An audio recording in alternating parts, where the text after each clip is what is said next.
Bismillahirrahmanirrahim. Assalamualaikum warahmatullahi wabarakatuh dan salam sejahtera. Pertama kali cikgu nak mengucapkan terima kasih kepada semua murid-murid cikgu dan cikgu doakan semua berada dalam keadaan sihat sejahtera. Jadi pada hari ini macam biasa kita akan teruskan pembelajaran kita dengan topik ataupun dengan subjek iaitu pendidikan kesihatan tahun 6. Jadi hari ini cikgu nak minta kamu fokus sedikit dan kerana apa? Banyak maklumat yang akan ada disampaikan dalam slide ini.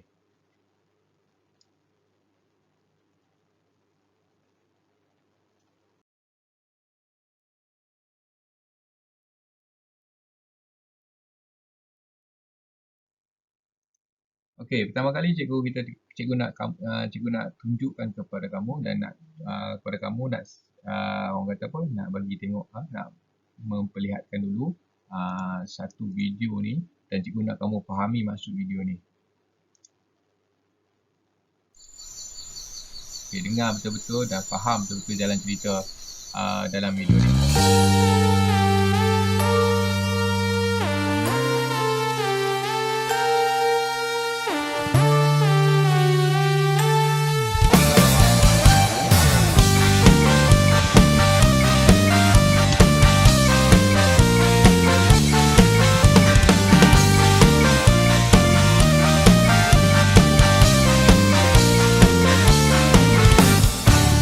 Tak pandai dia pulang balik rumah. Dia sangat rajin, cita-cita jadi profesor. Duduk dagang rumah dengan kawan-kawan dia. Pergi ke bulan bukan pakai roket NASA.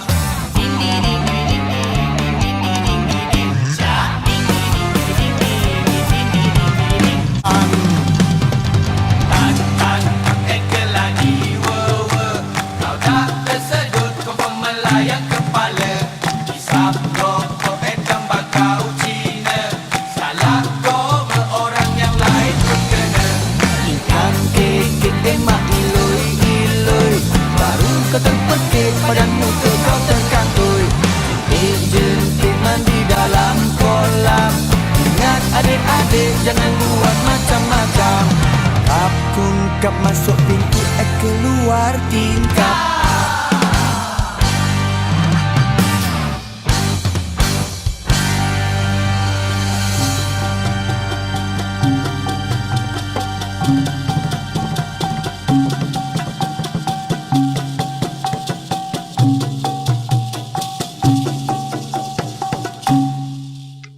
Ini tengok cerita video klip ni di klip ni kredit kepada kumpulan Flow 88 ataupun Flow 88 mereka lagu tajuk Cikadun ni cikgu ambil dan cikgu potong edit video ni supaya kita nak tengok apakah maksud pada video ni. Kamu boleh lihat tadi kalau daripada awal tadi kita tengok seorang pelajar balik pada rumahnya dengan keadaan yang baik dengan perwatakan yang baik salam kepada ayahnya. Bila naik ke rumah, apa jadi? Masuk ke pintu, keluar ke tingkap. Dia terjun keluar ke tingkap. Tapi mana? Melakukan benda-benda yang pelik-pelik. Yang tu yang kita nak belajar pada hari ini. Jadi, daripada kisah video yang kita tengok ni, kita nak belajar tentang apakah yang berkaitan dengan video yang kita tadi. Dia pergi ke bulan tak naik roket, naik apa?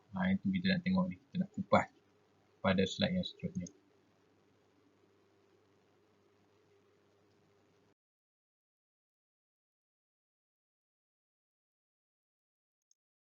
Baik, hari ini kita nak teruskan topik kita iaitu unit 4 dengan tajuk kisah si penagih. Okey. Ini adalah pernyataan yang ada dalam buku teks kamu iaitu seorang murid menyediakan projek filem pendek yang memaparkan rentetan kisah seorang penagih.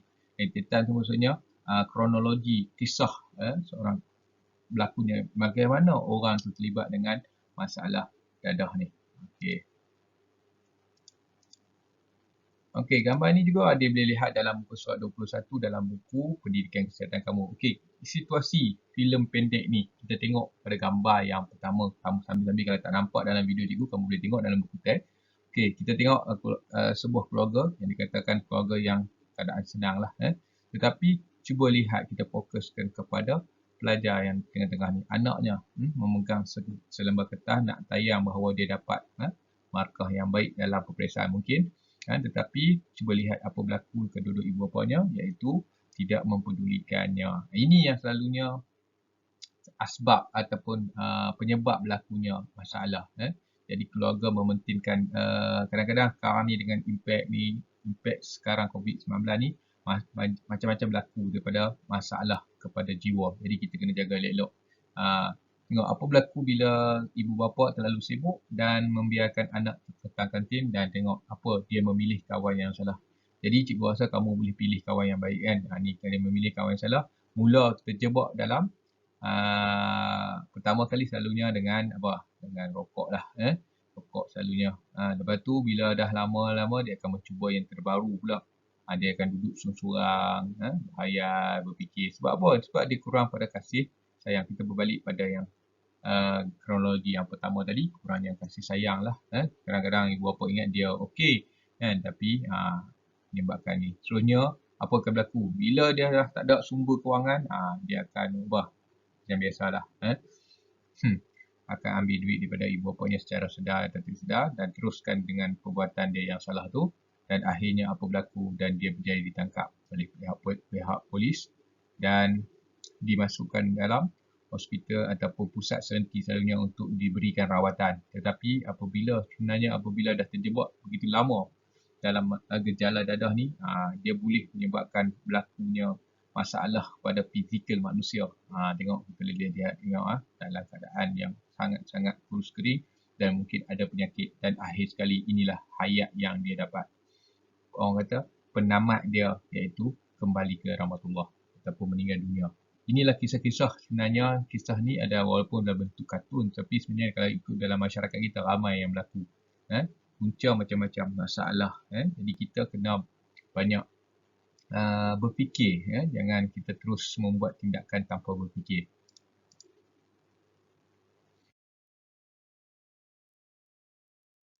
Okay, hari ni kita nak tahu bahawa ketahui bahana dadah berbahaya. Bahana ni maksudnya apa? Masalah. Bahana ni masalah. Jadi kita tengok kepada Anissa dan kumpulannya mengumpul maklumat mengenai pelbagai jenis dadah dan mengklasifikasikannya mengikut kumpulan dan jenis. Okay, jadi hari ni kita nak belajar ataupun nak mengetahui jenis-jenis dadah yang ada. Contoh pelbagai jenis dadah. Pertama, opiat. Opiat ni apa dia? Iaitu opiat ni menekan dan memperlahankan aktiviti sistem saraf tunjang. Maksudnya dia menekankan, dia memperlahankan sistem saraf kita. Jadi kita rasa macam dalam keadaan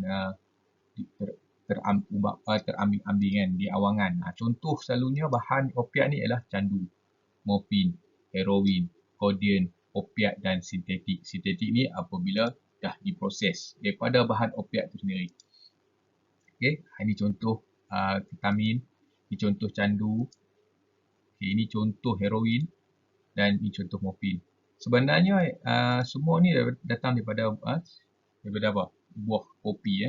Diproses daripada buah kopi ni lah, iaitu candu ni. Diproses daripada candu asli ni. Heroin sebenarnya lebih tinggi, dia punya orang kata lebih kuat berbanding morfin.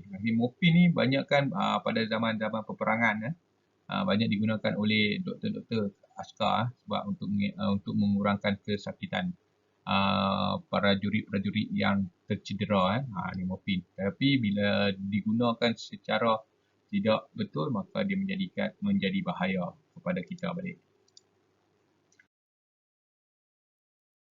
Okey, seterusnya kita tengok kepada contoh yang seterusnya, ganja.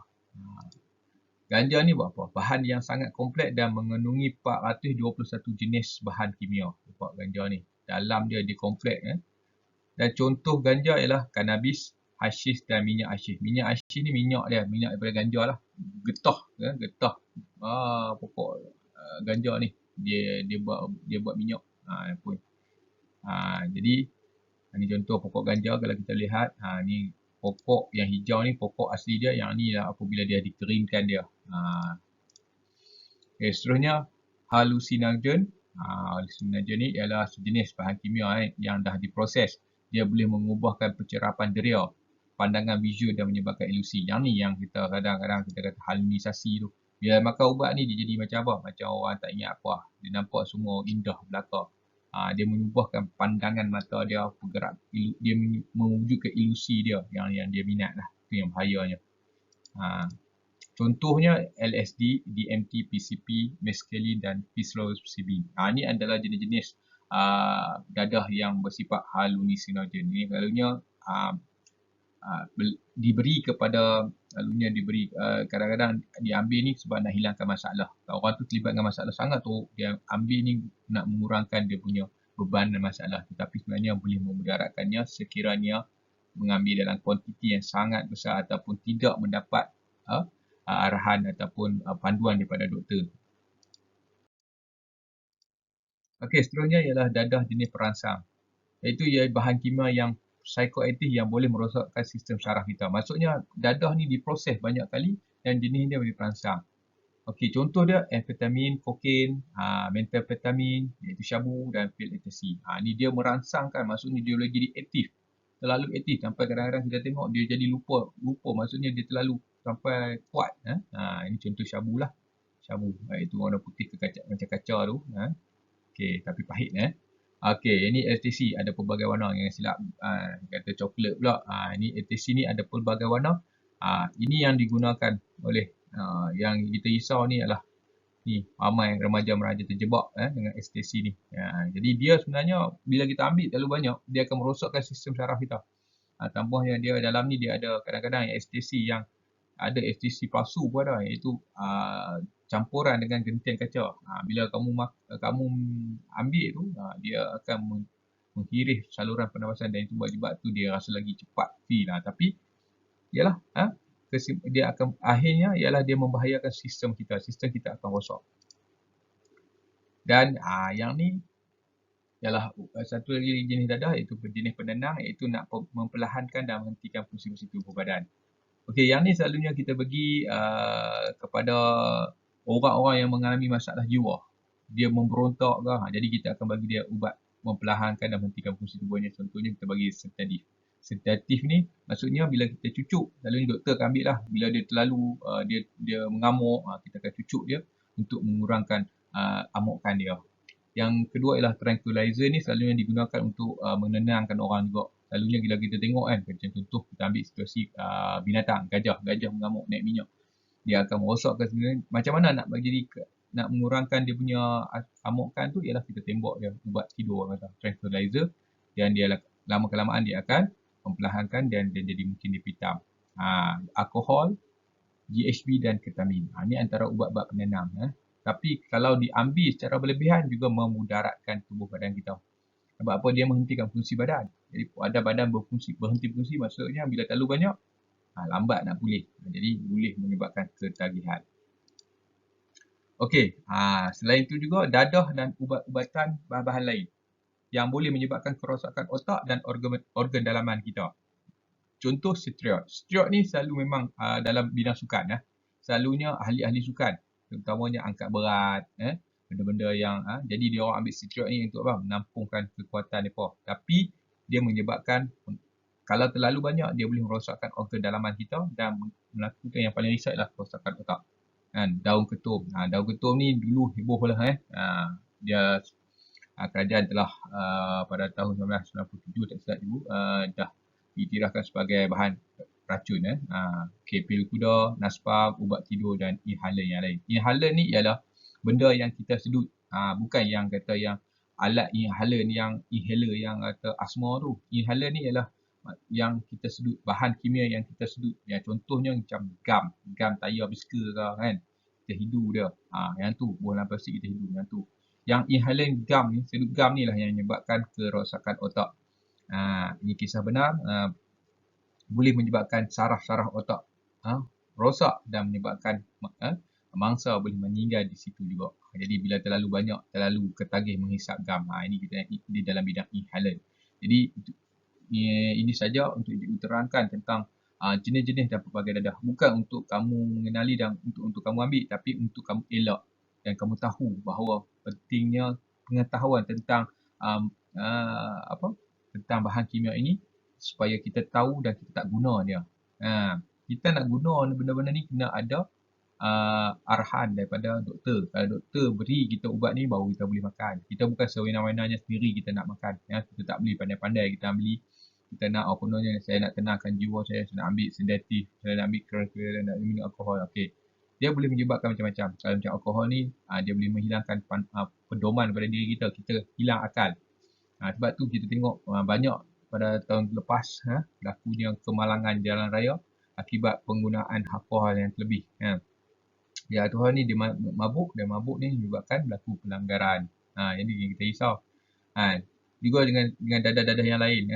Dia boleh, pertama kali sebenarnya dia boleh merosakkan lah. Bila kita terlibat dengan dadah ni, dia boleh bila terlibat dengan dadah ni, dia boleh merosakkan diri kita. Bukan saja diri kita, keluarga kita dan orang sekeliling kita. Jadi cikgu harap itu saja maklumat yang kita boleh kongsi untuk hari ini, dan jangan lupa buat latihan yang cikgu berikan nanti, dan kita belajar untuk ambil ilmu, bukan kita belajar untuk kita nak guna benda tu. Kita belajar supaya kita ada ilmu dan kita tahu macam mana kita nak mengelak benda-benda ni. Jaga diri, dengan diri kita ni sangat berharga. Bila kita terlibat dengan benda-benda macam ni, susahlah nak keluar. Boleh keluar tapi susah. Kena hati yang keras. Hati bukan hati yang keras, hati yang kuat. Kuat untuk untuk menapis benda-benda ni. Itu kita kata bila jangan terdedah lah benda-benda ni. Okay, jadi sekat itu saja. Cikgu harap kamu dapat faham apa yang cikgu terangkan, dan kita jumpa lagi pada pembelajaran kita yang akan datang. Assalamualaikum warahmatullahi wabarakatuh. Salam sejahtera.